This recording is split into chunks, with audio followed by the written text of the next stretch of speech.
Hello বন্ধুরা, আমি হারুন। এটা তোমাদের ইউটিউব চ্যানেল হারুন বায়োজন। আজকে আমরা ক্লাস 10-এর চ্যাপ্টার 4 যে অভিব্যক্তি অভিযোজন বলে চ্যাপ্টারটি রয়েছে, সেখানে বেঁচে থাকার কৌশল অভিযোজনের ব্যাপারে আমরা আলোচনা করব। তো চলো আমরা টেক্সট বুক করে আমাদের পড়ার সমস্যার সমাধান করি। তো প্রথমে বলছি, দেখো যে এখানে এই অভিযোজন কথার অর্থ হচ্ছে যে একটা পরিবর্তিত পরিবেশে, অর্থাৎ যে পরিবেশটা পরিবর্তন। যেমন ধরে নাও, একটা প্রাণী জলে বাস করার জন্য তাকে সাঁতার কাটতে হবে, তার জন্য পাখনার দরকার হচ্ছে, তার জন্য তার কী হচ্ছে, আবার জলে শ্বাস নেওয়ার জন্য ফুলকা ডেভেলপ করতে হচ্ছে। আবার একটা একটা উদ্ভিদ বা একটা প্রাণী তোমার হচ্ছে মরুভূমিতে বাস করার জন্য সেরকম অভিযোজন করতে হচ্ছে। আবার তোমার একটা ধরে নাও পাখি, তাকে বায়ুতে উড়ার জন্য তার বডিকে হালকা করতে গেলে তার বিভিন্ন ধরনের অভিযোজন ঘটছে। তো বিভিন্ন পরিবেশের জীবরা থাকার জন্য পরিবেশের সঙ্গে মানিয়ে চলতে হবে, কারণ পরিবেশ হচ্ছে সবচেয়ে বড় জিনিস। যে আমরা যে রয়েছি, এই যে প্রাণীরা রয়েছি, তা পরিবেশ দ্বারা নিয়ন্ত্রিত। আমরা পরিবেশকে নিয়ন্ত্রণ করি না, পরিবেশ আমাদেরকে নিয়ন্ত্রণ করে। বলে সেই পরিবেশে টিকে থাকার জন্য আমরা চেঞ্জ হই, পরিবেশ চেঞ্জ হয় না। মাথায় রাখবে যে পরিবেশ কখনো চেঞ্জ হয় না, চেঞ্জ হই আমরা। কারণ সেই পরিবেশে বাস করার জন্য আমাদেরকে নিজেকে মানিয়ে নিতে গেলে আমাদের শারীরিক বিভিন্ন ধরনের পরিবর্তন আমরা সাধন করি। সেটাই হচ্ছে তোমার অ্যাডাপ্টেশন বা অভিযোজন। তাহলে দেখো, অভিযোজন কি বলছে? পরিবেশ সর্বদা পরিবর্তনশীল। পরিবেশ সর্বদা পরিবর্তনশীল বলতে এখানে কি বোঝাচ্ছে? যে কোথাও ঠান্ডা, কোথাও গরম, কোথাও আবার মাঝারি, কোথাও বৃষ্টি বেশি। এই বিভিন্ন পরিবেশ থাকার জন্য কি হচ্ছে, প্রাণীদের মধ্যে বিভিন্ন রকমের অভিযোজন দেখা দিচ্ছে। তো পরিবেশ সর্বদা পরিবর্তনশীল। আবার ধরো সারা বছরে কখনো গরম হচ্ছে, কখনো ঠান্ডা হচ্ছে, কখনো তোমার হচ্ছে কি বৃষ্টি হচ্ছে। এই যে পরিবর্তনশীল পরিবেশ, এখানে আমাদেরকে মানিয়ে নিতে হবে। জীব পরিবর্তিত পরিবেশে নিজেকে মানিয়ে নিয়ে বা আচরণগত পরিবর্তন ঘটায়। ওকে, জীব পরিবর্তিত পরিবেশে নিজেকে মানিয়ে নেয়, নিজেকে পরিবর্তন করে নেয়, নাহলে সে পরিবেশে টিকবে না, সে পরিবেশ থেকে বিলুপ্ত হয়ে যাবে। তো প্রথমে দেখো আচরণগত পরিবর্তন। আচরণ কি বলছে? দেখো, পরিবেশের প্রভাবে বা অন্য কোনো জীবের কাজের অনুকরণের মাধ্যমে কোনো একটা জীব স্নায়ুতন্ত্রের নিয়ন্ত্রণে যে ক্রিয়া সম্পন্ন করে তাকে আচরণ বলা হয়। তা আচরণ কি বলছে? পরিবেশের প্রভাবে। যেমন ধরো না, একটা বাদুড়, সে রাত্রিবেলা খাওয়ার জন্য বাইরে বেরোয়। একটা পেঁচা, সে রাত্রিবেলা খাবারের জন্য বেরোয়, কারণ সে রাত্রিবেলার সঙ্গে অভিযোজিত। কিন্তু একটা মানুষ দিনের বেলা খাওয়ার জন্য এখানে সেখানে ঘুরে বেড়ায়। তো মানুষ হচ্ছে কি দিনের সঙ্গে অভিযোজিত। এটা হচ্ছে কার দ্বারা নিয়ন্ত্রিত হচ্ছে? এটা আমাদের স্নায়ুতন্ত্রের দ্বারা নিয়ন্ত্রিত হচ্ছে। তো আমাদের স্নায়ু বলছে যে তোমার এটা উপযুক্ত সময়, তুমি এই সময়ে এই কাজটা করো। এবার অভিযোজন মানাটা কি বলছে? দেখো, পরিবেশের পরিবর্তনের সঙ্গে মানিয়ে নিয়ে জীবের অঙ্গ সংস্থানগত, গঠনগত, শারীরবৃত্তীয় ক্রিয়াকলাপের যে আচরণের পরিবর্তন ঘটে তাকে অভিযোজন। অভিযোজন মানে হচ্ছে যে পরিবর্তিত পরিবেশে নিজেকে মানিয়ে নেওয়ার জন্য জীবদের শারীরিকভাবে যে পরিবর্তন ঘটে, মানসিকভাবে যে পরিবর্তন ঘটে, তার ক্রিয়াকলাপের যে পরিবর্তন ঘটে, সেটাই হচ্ছে তোমাকে অভিযোজন। তাহলে অভিযোজনের কয়েকটা উদাহরণ দেখো। প্রথমে অঙ্গ সংস্থানজনিত অভিযোজন। দেখো এখানে ক্যাকটাস জাতীয় ফণিমনসা কথা বলো, ফণিমনসা বলো, বা তোমার তেসরি মনসা, বাজবরণ ইত্যাদি ক্যাকটাস জাতীয়। ক্যাকটাসের কি বৈশিষ্ট্য পরিবর্তন হচ্ছে? দেখো, ক্যাকটাসের যেহেতু ক্যাকটাস কোথায় জন্মগ্রহণ করে? যেখানে জল সবচেয়ে কম থাকে, অর্থাৎ যেখানে তোমার হচ্ছে মরুভূমিযুক্ত এলাকা, ড্রাই এরিয়া। তো এখানে জলের পরিমাণ খুব কম থাকে। তো সে অল্প জলে যাতে এরা বেঁচে থাকতে পারে, তার জন্য তাদের কি হয়েছে? অভিযোজন হয়েছে। এবার কি অভিযোজন হয়েছে? দেখো, ক্যাকটাসের পাতাগুলো পুরো মোমের আস্তরণ দ্বারা আবৃত। কারণ কেন মোমের আবরণ দ্বারা আস্তৃত? কারণ যে পাতাটা যদি পুরো মোম দ্বারা আস্তরণ না হবে, তাহলে পাতা থেকে বাষ্পমোচন বেশি হবে। বাষ্পমোচন বেশি হলে কি অতিরিক্ত জল বাষ্প আকারে বের হয়ে যাবে, বলে কি উদ্ভিদ জলের অভাবে মারা যাবে। সেই জন্য কি করছে? ওদের পুরো আস্তরণ রয়েছে বাষ্পমোচন রোধ করার জন্য। ক্যাকটাস জাতীয় উদ্ভিদ শুষ্ক মরুভূমি অঞ্চলে জন্মায়, সেই জন্য বাষ্পমোচনের মাধ্যমে জলের অপচয় রোধের জন্য পাতাগুলো কাঁটায় পরিণত হয়েছে। মরুভূমিতে জল সংরক্ষণের উপর, মানে পাতাগুলো আর পাতা থাকে না, পাতা থাকলে তো সেখানে পত্ররন্ধ্র থাকবে, আর পত্ররন্ধ্র থাকলে সেখানে কি হবে? বাষ্পমোচন ঘটবে। সেটা রক্ষা করার জন্য তারা কি করেছে? পাতাটাকেই কাঁটায় রূপান্তরিত করে দিয়েছে। অধিকাংশ ক্ষেত্রেই পাতাগুলো কাঁটায় রূপান্তরিত। আত্মরক্ষা, ক্যাকটাসের পাতা কাঁটায় রূপান্তরিত হয়ে উদ্ভিদের আত্মরক্ষার সাহায্য করে। এছাড়া কিছু অভিযোজন করে। দেখো, some plants have long taproot অর্থাৎ হচ্ছে এদেরকে মাটিতে যেহেতু জলের পরিমাণ খুব কম থাকে, তাই মাটির উপরে যে সারফেসটা রয়েছে সেখানে জল পাবে না, এদের মূলগুলো অনেক গভীর পর্যন্ত তোমার ঢুকে যায়, এর ভিতর থেকে জল সংগ্রহ করতে পারে। এবং এদের পাতাগুলো কাঁটায় রূপান্তরিত হয়েছে। আবার হচ্ছে কি এদের কাণ্ডগুলো হচ্ছে সবুজ বর্ণের হয় যেহেতু পাতা থাকে না, এবং রসালো হয়। তারপরে এই সবুজ বর্ণ হওয়ার জন্য সালোক সংশ্লেষ প্রক্রিয়াটা এদের কাণ্ডের মধ্যেই হয়ে যায়। আবার হচ্ছে কি আরেকটি অভিযোগ এখানে দেখতে পাওয়া যায়, এদের যে বীজগুলো রয়েছে সেই বীজগুলো কি হচ্ছে অনেক দিন ধরে সুপ্ত অবস্থায় থাকে, অর্থাৎ এখন বৃষ্টি হচ্ছে না, তো অনেক 2 বছর 3 বছর বৃষ্টি হয় না, বৃষ্টি যদি না হয় তাহলে বীজগুলো কিন্তু সুপ্ত অবস্থা ভাঙবে না। আবার কি এদের অভিযোগ আরেকটা বৈশিষ্ট্য হচ্ছে যে বৃষ্টি হওয়ার সঙ্গে সঙ্গে কিন্তু বীজগুলো যে কোনো সেশনে হোক না কেন সঙ্গে জল পেলে সঙ্গে সঙ্গে আবার অঙ্কুরোদ্গম হয়ে যাবে। এরপর চলে আসে রুই মাছের পটকা। এই যে রুই মাছের আমাদের পটকা, তাহলে 2 প্রকোষ্ঠযুক্ত পটকা মাছের উদর গহ্বরে মাছের পেটের মধ্যে পটকা থাকে। তার অগ্রপ্রকোষ্ঠে রেড গ্রন্থি গ্যাস উৎপন্ন করলে মাছের দেহ হালকা হয়, জলে ভাসতে সাহায্য করে। তার এখানে রয়েছে কি রেড গ্ল্যান্ড। এই রেড গ্ল্যান্ডের কাজ কি? এর কাজ হচ্ছে গ্যাস তৈরি করা। এই গ্যাসটা কি করবে? পটকার মধ্যে ঢুকে যাবে। তার পটকার তোমার কি বলছে মাছের দেহের আপেক্ষিক গুরুত্ব কমিয়ে দিবে বলে মাছের বডিটা হালকা হয়ে গিয়ে তোমার উপরের দিকে ভেসে উঠবে। আবার যখন তোমার হচ্ছে কি পশ্চাৎ প্রকোষ্ঠে রেটিয়া মিরাবিলিয়া গ্যাস শুষে নিলে মাছের দেহ ভারী হয়ে যায়, মাছ জলের গভীরে চলে যায়। এখানে থাকে কি রেটিয়া মিরাবিলিয়া। এটা কি করে? এই যে রেড গ্রন্থি যে সমস্ত গ্যাসগুলো তৈরি করলো সেই গ্যাসটাকে শোষণ করে নেয়, অ্যাবজর্ব গ্যাস। শোষণ করার ফলে কি হচ্ছে তোমার শোষণ যখন করে নিচ্ছে তখন সেটা চুপসে যাচ্ছে, আর চুপসে গেলে বায়ু কমে গেল, বায়ু কমলে সে মাছের শরীরটা ভারী হয়ে যাবে, মাছ আবার জলের মধ্যে ডুবে যাবে। পটকা মাছের আপেক্ষিক গুরুত্ব কমিয়ে বাড়াতে করে মাছকে জলের উপরে ভাসতে, জলের গভীরে নামতে সাহায্য করে। জলের যে কোনো স্থানে স্থিতিশীল থাকতে সাহায্য করে। পটকা উদস্থিতি অঙ্গরূপে কাজ করে, অর্থাৎ পটকা পেটের মধ্যে অবস্থান করে।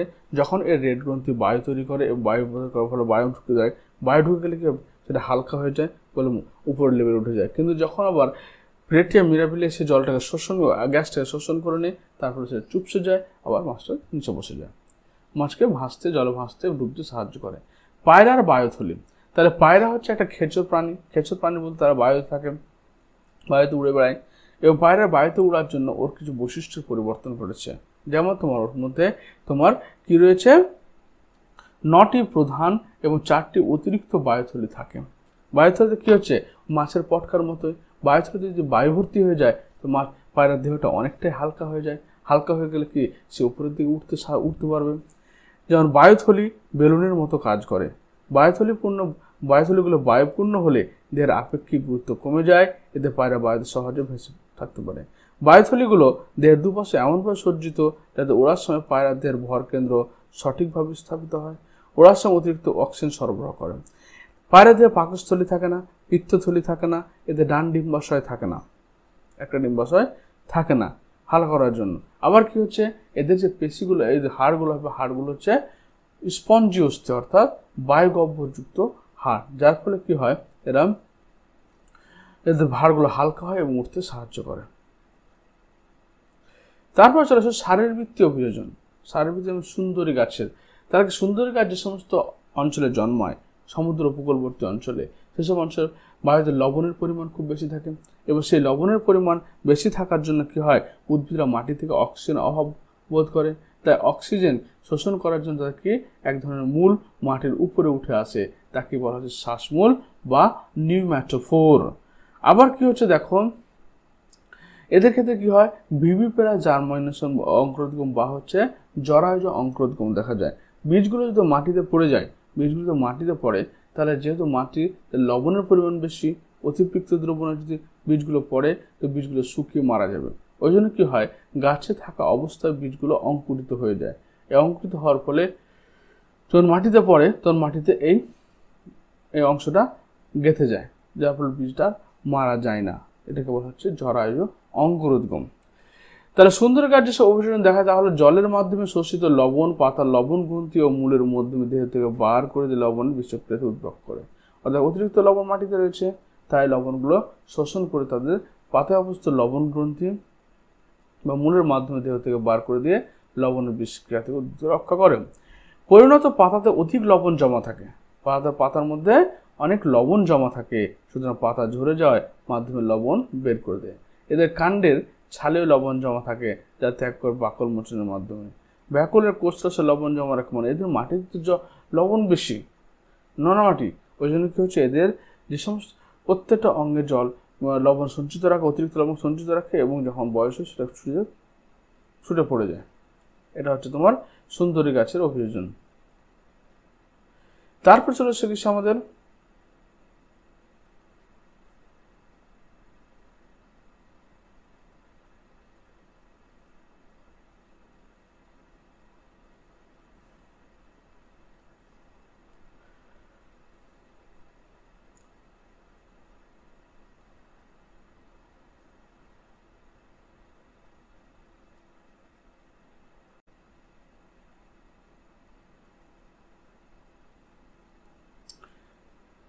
এবার উটের মধ্যে অতিরিক্ত জল সংরক্ষণের ক্ষমতা। কারণ উট কি হয়, উটের ক্ষেত্রে কি হচ্ছে দেখো, উটের ক্ষেত্রে এরা মরুভূমি থাকে, এই মরুভূমিতে সাধারণত মাঝে মধ্যে অনেক দিন পর্যন্ত জল পায় না, বা মরুভূমিতে সবসময় জল অ্যাভেলেবেল থাকে না বলে এদের মধ্যে কি কি পরিবর্তন ঘটে দেখো।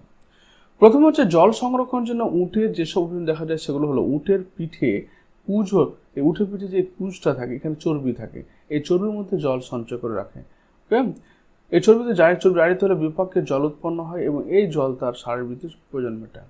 উটের ত্বক পুরু এবং ত্বকে ঘর্মগ্রন্থির সংখ্যা কম থাকে, ঘাম নিঃসৃত না হয় দিয়ে জল সংগ্রহ। অর্থাৎ উটে তাদের কি হয়, চামড়াটা পুরু হয় এবং এদের ঘর্মগ্রন্থি হয় না। ঘর্মগ্রন্থি থাকলে তো ঘাম বেরোবে, ঘামের সঙ্গে জল বেরোবে, এদের ক্ষেত্রে সেটা হয় না। উটের নেফ্রনের দীর্ঘ হেনলি লুপে অধিক জল শোষিত হয়, দেহে প্রচুর জল সংরক্ষিত হয়, তা ঘন সিরাপের মতো কম পরিমাণ মূত্র ত্যাগ করে। অর্থাৎ আমরা যে নেফ্রনের ক্ষেত্রে পড়েছি যে এটা হচ্ছে হেনলি লুপ।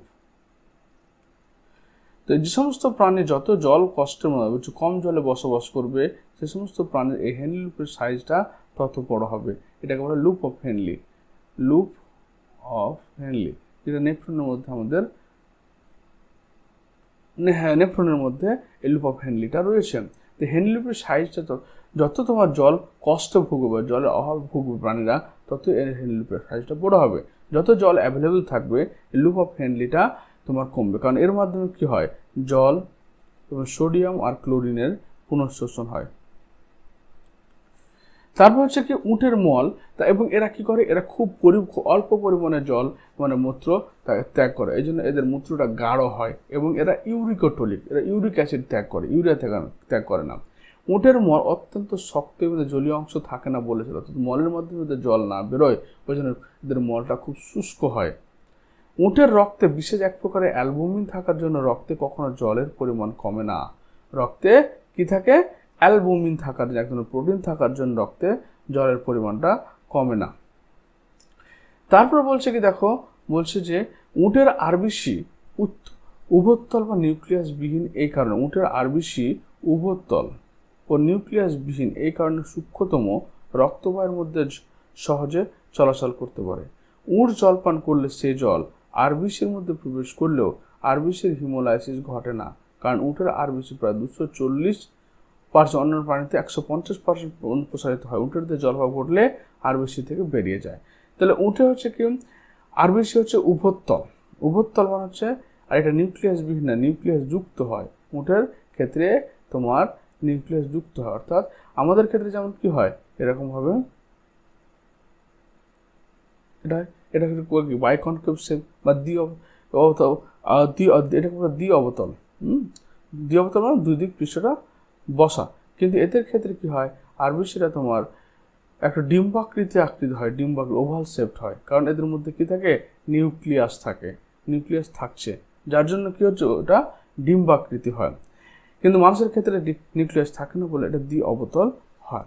এবং এই আরবিসি জল শোষণ করে 240% পর্যন্ত আকারে বড় হতে পারে, যার ফলে এরা কি করে, তোমার উট যখন জলের অভাব ঘটলে উট তোমার কী করে আরবিসি বের করে নেয়, আরবিসি থেকে জল বের করে।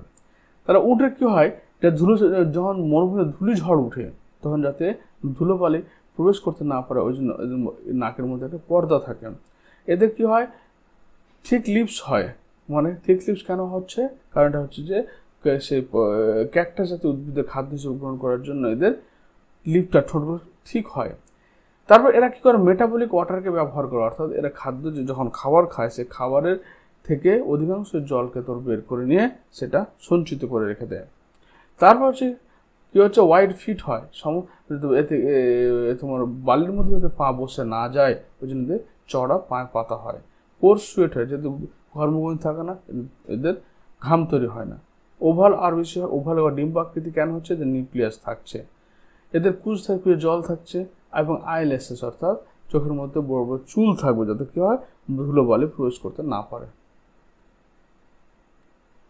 এবার দেখো তোমার আচরণগত বিষয় শিম্পাঞ্জির ক্ষেত্রে। একসঙ্গে বসবাস করার পর সবচেয়ে বড় সুবিধা হলো কোনো একটি প্রাণী অপর প্রাণীর কাছ থেকে আচরণ শিখতে পারে।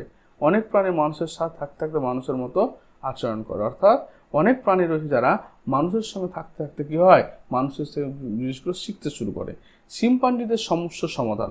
মানুষ যেমন শাবল বা কোনো শক্ত কিছু দিয়ে মাটি খুঁড়তে পারে, শিম্পাঞ্জিতে আমরা গাছের ডাল ভেঙে পাতা ছেড়ে সেই ডালটিকে উই পোকার ডিবিতে ঢুকিয়ে উই পোকা বার করে খেলে খায়। অর্থাৎ একটা ডাল, ছোট্ট ডাল বের করে সেটাকে তোমার সে গর্তের মধ্যে ঢুকালে সেই ডালের উপরে তোমার পিঁপড়েগুলো আটকে যায় বা চলে আসে, তখন সেটাকে বের করে ওরা খাদ্য হিসেবে গ্রহণ করে। আমরা যেমন হাতুড়ির সাহায্যে কোনো কিছু ভাঙতে পারি, শিম্পাঞ্জিদের কাছে সহজলভ্য পাথরের টুকরোকে হাতুড়ি আর নেহাইয়ের মতো ব্যবহার করে বাদামের খোলা ভেঙে খেতে পারে। অর্থাৎ আমাদের যেমন হাতুড়ির ব্যবহার করি, ওইখানে কী ব্যবহার করে, ওরা তোমার পাথর দিয়ে তোমার জিনিসকে ভেঙে খাদ্য হিসেবে গ্রহণ করে। পরজীবী জনিত রোগ সংক্রমণের হাত থেকে রক্ষা পাওয়ার জন্য সঠিক ঔষধি গাছ অ্যাসপিলিয়া রুডিস চীনে মানুষের মতো তারা ব্যবহার করতে পারে। অর্থাৎ পরজীবীর আক্রমণ থেকে নিজে রক্ষা করার জন্য অ্যাসপিলিয়া রুডিস নামক গাছকে তারা ব্যবহার করে। এবার মৌমাছিদের বার্তা প্রদান কি বলছে, মৌমাছিরা সমাজবদ্ধ জীব, মূলত স্কোয়াড কর্মী মৌমাছিরা খাদ্য সন্ধান করে, ফোরেজার কর্মী মৌমাছিরা খাদ্য সংগ্রহের কাজ করে। তাহলে কর্মী মৌমাছি দু রকমের হয়, একটা স্কাউট হয়, একটা ফোরেজার হয়। স্কাউটরা খাদ্যের সন্ধান করে, ফোরেজাররা খাদ্য সংগ্রহ করে। খাদ্যের সন্ধান পেয়ে স্কাউট মৌমাছিরা চাকের সামনে বিভিন্ন নাচের ভঙ্গিতে অন্যান্য কর্মী মৌমাছিদের সংকেত প্রদান করে। এদের নাচের ভঙ্গি দুপ্রকার হচ্ছে কি, যদি নাচের ভঙ্গিটা কিস হয়, ইংরেজি 8 আকৃতির মতো হয়, তখন সেটাকে অকটেল নৃত্য বলা হয়ে থাকে। অকটেল নৃত্য হচ্ছে কি, যে খাবারটা তোমার 100 মিটার এর বেশি দূরে অবস্থান করছে। আবার যদি তোমার চক্রাকার নৃত্য, এই চক্রাকার যদি নৃত্য করতে থাকে, তখন মধ্যে 50 থেকে 70 মিটারের মধ্যে খাবারের সন্ধান আছে। তাহলে যদি অকটেল নৃত্য করে 8 আকৃতির মতো, তাহলে হচ্ছে 100 মিটার দূরে খাবার অবস্থান করছে। আর যদি তোমার হচ্ছে কি চক্রাকার নৃত্য করে, তাহলে 50 থেকে 70 মিটারের মধ্যে খাদ্যটা রয়েছে। তো এই হচ্ছে আমার এই ভিডিওটি শেষ করলাম। যদি তোমার কোনো কিছু বুঝতে অসুবিধা হয়, অবশ্যই কমেন্ট বক্সে কমেন্ট করো। তো ভিডিওটি দেখার জন্য ধন্যবাদ।